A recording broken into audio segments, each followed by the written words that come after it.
Okay, so let's unpack this. We are looking at a title today that, frankly, it just stops you in your tracks. It really does. It's provocative, it's bizarre, and if you saw it on a bookshelf without knowing anything else, you might just, think it was a joke.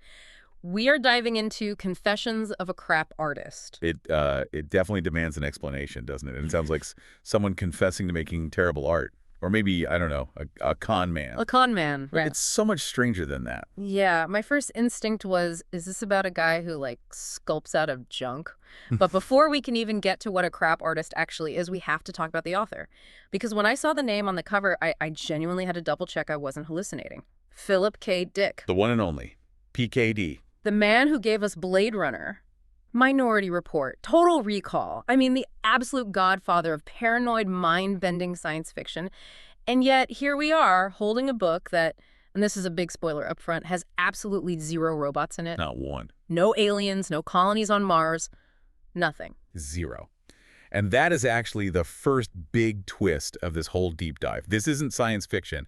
It is a straight-up realist domestic drama. Yeah. It's set in 1950s California. And for a very long time, that simple fact made this book essentially radioactive to publishers. Radioactive how? Like, they just didn't think he could pull it off, or... Oh, it was worse than that. They didn't want him to pull it off. Yeah. You have to kind of put yourself in the mindset of the publishing industry in the late 50s, early 60s. Okay. Paul Williams, who wrote this fantastic introduction to the edition we're looking at, he uses this incredible biblical analogy. He says, "It is easier for a camel to go through the eye of a needle than for a science fiction writer to be accepted as a serious novelist." Wow. That is brutal. It's like telling Stephen King he's not allowed to write a romance novel because he's the scary clown guy. That's it, exactly. Dick wrote this book in 1959. It sat in a drawer, unpublished, for 16 years. 16 years. 16 years. Because every single time he showed it to a publisher, they'd look at his name, his resume, they'd see science fiction, and they would basically say, "Stay in your lane, Phil. Give us more robots." They put him in a box. A very small, very specific box. They just couldn't wrap their heads around the idea that the guy who writes about electric sheep and androids could also write this, nuanced, devastating portrait of a toxic marriage in Marin County. Which is just tragic, really, because as we're about to see, this might actually be one of his most important books. It's lost in that sense, but it feels incredibly modern. It really does. And so the mission for us today is to explore this lost narrative. We are going to look at 1950s California, the era of the American dream, the white picket fence, the booming suburbs. Your whole postcard image? Exactly. Yeah. But we aren't going to look at it through the rose-colored glasses of nostalgia. We're going to look at it through the eyes of a fool. The crap artist himself. Right.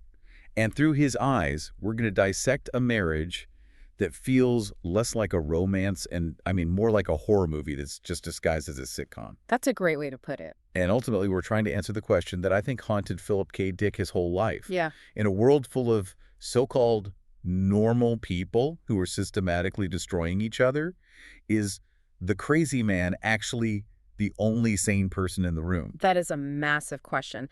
So, okay, let's start there. Let's get the definition on the table. What, in the context of this story, is a crack artist? Because the protagonist, Jack Isidore, he wears that label. Well, Jack Isidore is a character who collects what society would consider mental trash. You know how some people hoard, newspapers or bottle caps? Sure. Jack hoards facts, but they aren't useful facts. They are.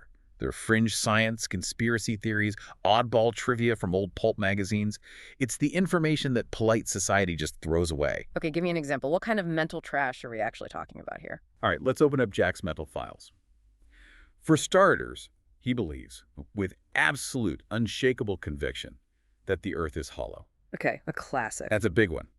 He thinks there's a whole civilization living inside the planet. But he also believes, and this is a direct quote from his worldview, that sunlight has weight. Sunlight has weight. Okay, in physics, photons have momentum, but I have a feeling that's not what he means. No, he's not talking about quantum mechanics. He believes that sunlight is a physical substance that literally accumulates. He's calculated that sunlight adds exactly 10,000 pounds to the weight of the Earth every single year. 10,000 pounds. Wow, that is weirdly specific. And that's the key to Jack. That's specificity.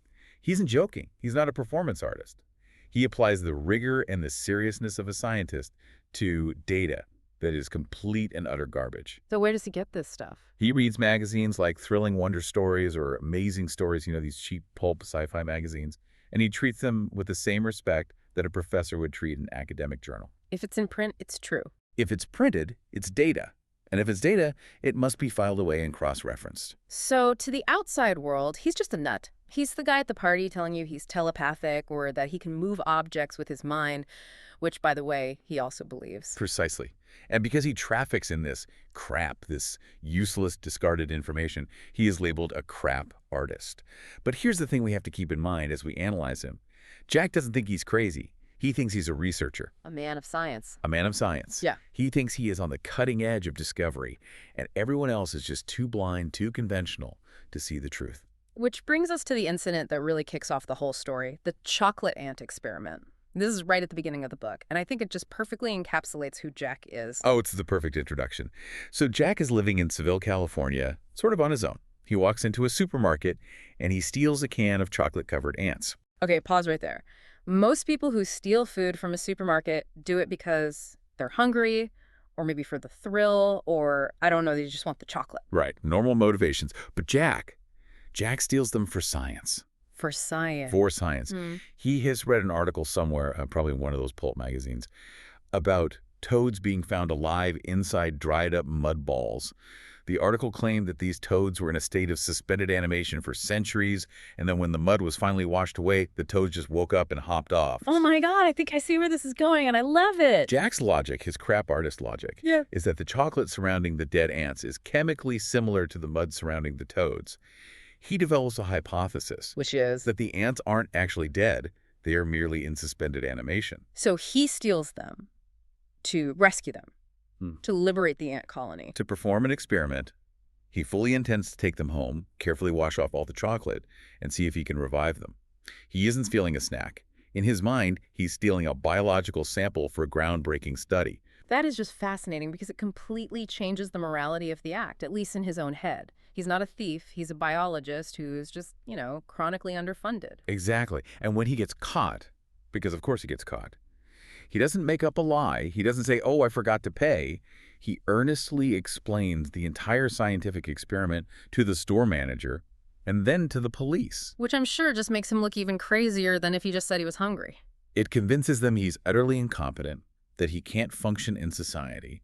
He signs a confession, and this becomes the catalyst for the rest of the book. Because he's seen as unable to care for himself, he is forced to move in with his sister Fay and her husband Charlie up in Marin County. So he's essentially being institutionalized, but the institution is his sister's perfect suburban house. Yes, and he brings all his crap with him. And now we aren't just talking about ideas anymore. He physically collects crap too, right? He does. He is a hoarder of the mundane. The book lists it out. He saves string, tinfoil, rocks that he suspects might be radioactive. Just in case. Just in case. But the detail that always sticks with me, the one that really paints a picture, is the milk bottle tops, the little cardboard discs from the old glass bottles. Yes. He keeps a whole bag of them. Yeah. Not because they're valuable, not because he thinks he'll use them. He keeps them because he loves the smell. The book describes it as a rich, sour odor. Ugh. That is so vividly gross. It is, but it's also so sensory. Yeah. It grounds Jack. He finds comfort in the things society throws away.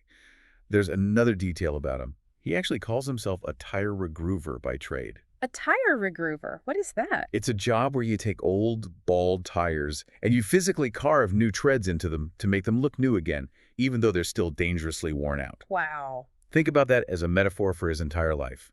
Jack's whole existence is taking the worn-out, useless scraps of American culture, the trash, the pulp magazines, the bottle caps, and trying to carve new meaning into them. He's trying to find value in the garbage. That's actually kind of beautiful in a really sad way, but it must make him a total outcast socially. Oh, completely. The book mentions his clothes. He has no concept of social context. He might wear a tuxedo to the beach or show up to a nice dinner in raggedy, falling-apart clothes. He's completely socially maladjusted. He has no radar for norms. But, and this is absolutely critical for you to grasp as we go forward, Jack is morally innocent. What do you mean by innocent? I mean, he has no malice, not a drop. He steals ants, but he doesn't want to hurt the store owner. He just wants to see the ants walk again. He is naive to the point of being a holy fool. He assumes everyone else is operating with the same pure scientific curiosity that he is. He just doesn't understand manipulation. Which is a very dangerous way to be when you move into the house of Fay Hume. Because if Jack is the innocent fool, Fay is, well, she's something else entirely. She is. And this brings us to the setting of the novel, which is so important. Jack moves to Drake's Landing, Marin County. This is supposed to be the good life. It's the 1950s dream. Charlie, the husband, has built a dream house for Fay. But from the description, the dream house sounds more like a nightmare. It's a complete disaster, and it's a symbolic disaster. It's a modern, expensive, custom-built home.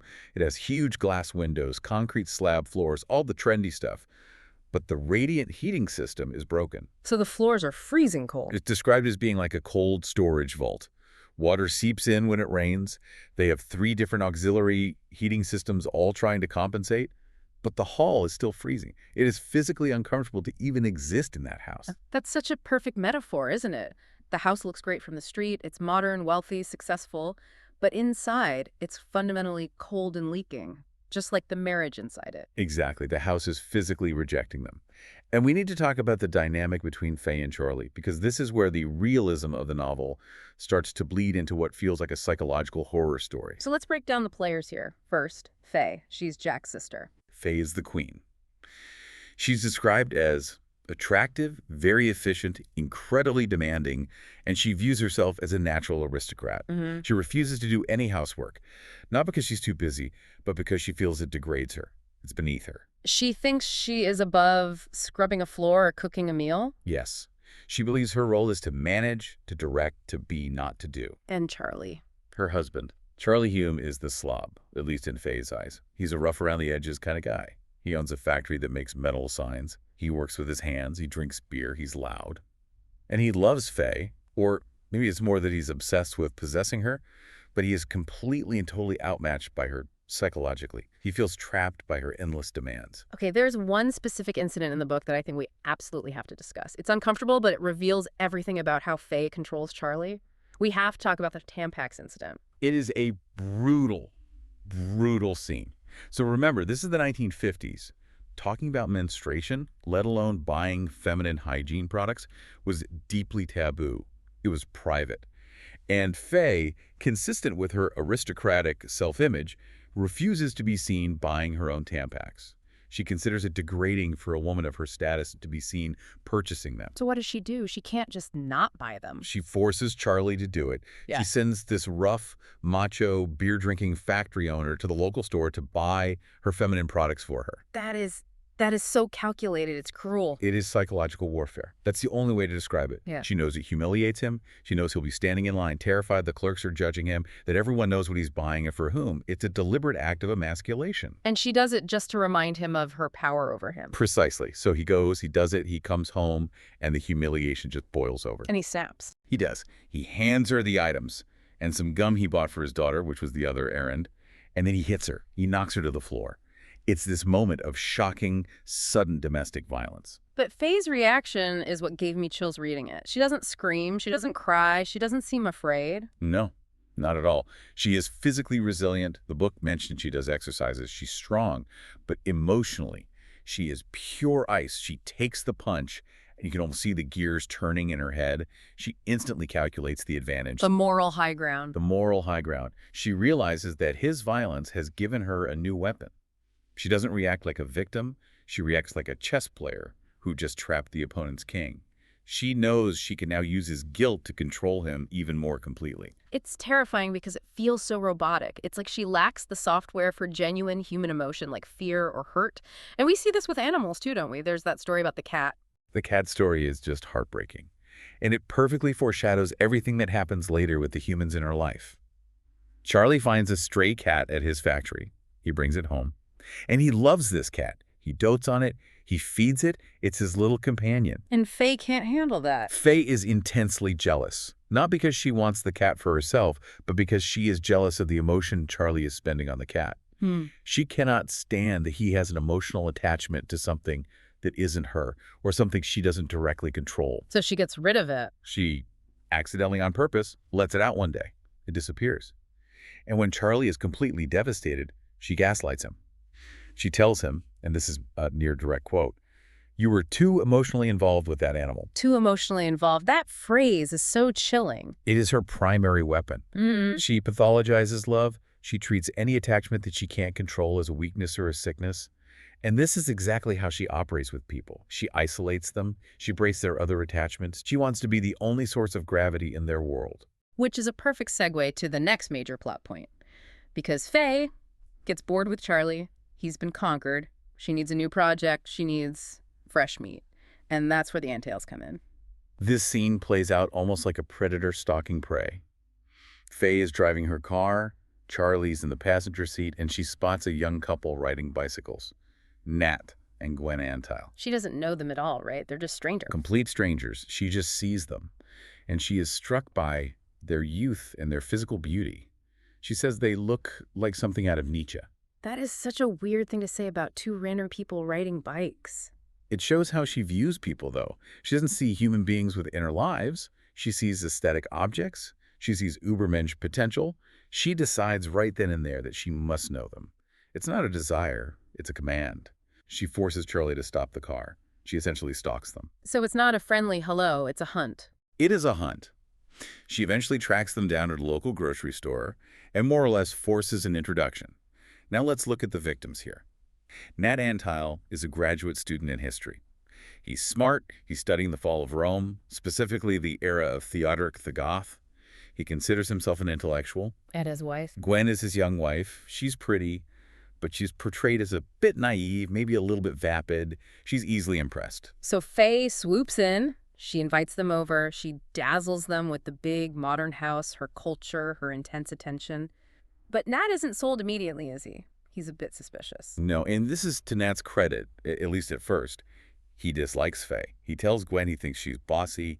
He senses the manipulation. He sees through the facade, at least initially. But Fay doesn't take no for an answer. She can't handle rejection. No, Fay hears about Nat's dislike through the small-town gossip mill, specifically a neighbor named Mary Wooden. And her reaction is fascinating. She doesn't get sad or self-reflective. She gets aggressive. What does she do? She calls Nat directly and confronts him. She basically bullies him into liking her. She apologizes profusely. She plays the victim. She turns on the charm. She launches a full-scale campaign to win him over. She simply refuses to be rejected. It's just relentless. It's like she's battering down a door. And all the while, Charlie is just watching this happen. He sees his wife focusing this intense, laser-like energy on this young couple. He knows exactly what's happening. He can see it plain as day. He knows he's being replaced, or at the very least, he's being supplemented. Fay is bored with him. He's the broken toy, and now she wants these shiny new toys to play with. And the stress of this, the constant demands, the humiliation, the jealousy, it physically breaks him. It does, which leads to the major turning point of the novel, Charlie's heart attack. But even this tragedy is presented in this, well, absurdly mundane way. It happens during a badminton game. A badminton game. Again, PKD refuses to give them some grand, dramatic movie moment. It's not a duel to the death, it's suburban badminton. And Fay is pushing Charlie. She's competitive, she's more athletic than he is, and she is relentless.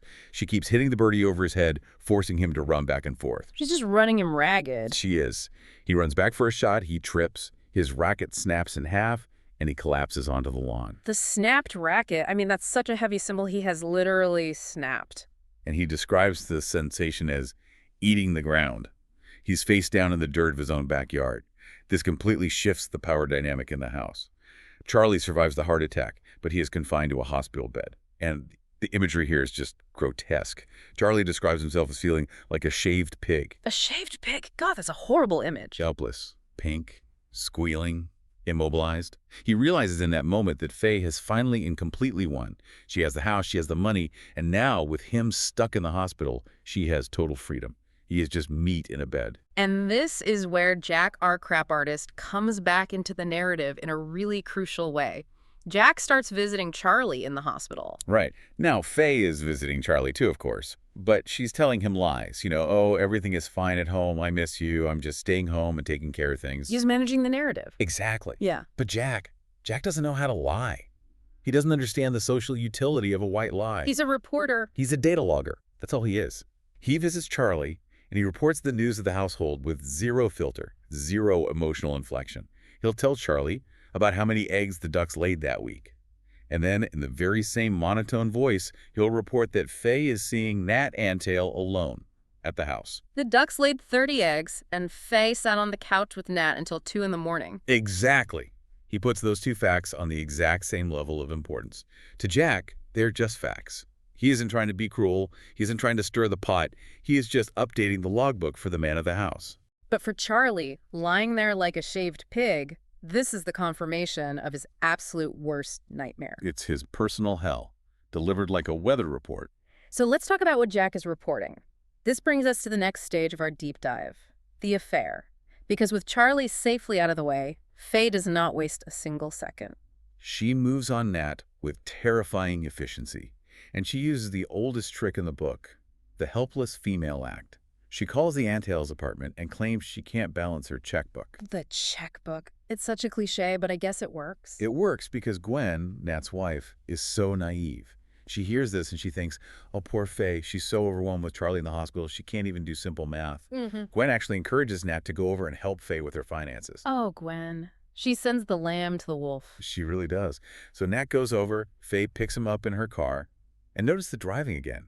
Throughout this book, driving is a metaphor for control and chaos. Fay drives recklessly. She speeds, she swerves. It mirrors her chaotic emotional state. She's terrifying Nat in the car. She's creating an adrenaline rush, setting the stage. Exactly. And then she drops the mask. She tells him she's lonely, and she very bluntly propositions him. Now, I have to ask this again. Nat is a historian. He studies the fall of great empires. He considers himself a smart, analytical guy. Why does he go along with this? He knows Fay is crazy. He knows how she treats Charlie. Why does he just walk right into the trap? This is one of the deepest and most cynical psychological insights in the book. Nat knows he is being used. He actually asks himself that question, am I just a replacement part for Charlie? But then he decides that he wants to be used. He wants to be used. That's a strange desire. Think about what Fay represents to him. She represents vitality. She represents wealth. She has the big house in Marin County. Nat is a poor graduate student living in a tiny apartment. Fay represents what he calls the sturdy middle-class values of property and status. The very things he pretends to be above. The very things his intellectual persona is supposed to reject. But deep down, he craves it. He is seduced not just by Fay the woman, but by the lifestyle she offers. He's attracted to the house, the money, the power. There is a scene that just exposes the raw, transactional nature of this affair so perfectly. They go down to a secluded beach. The cliff scene, yes. Yeah. They had to descend a rope to get to this beach.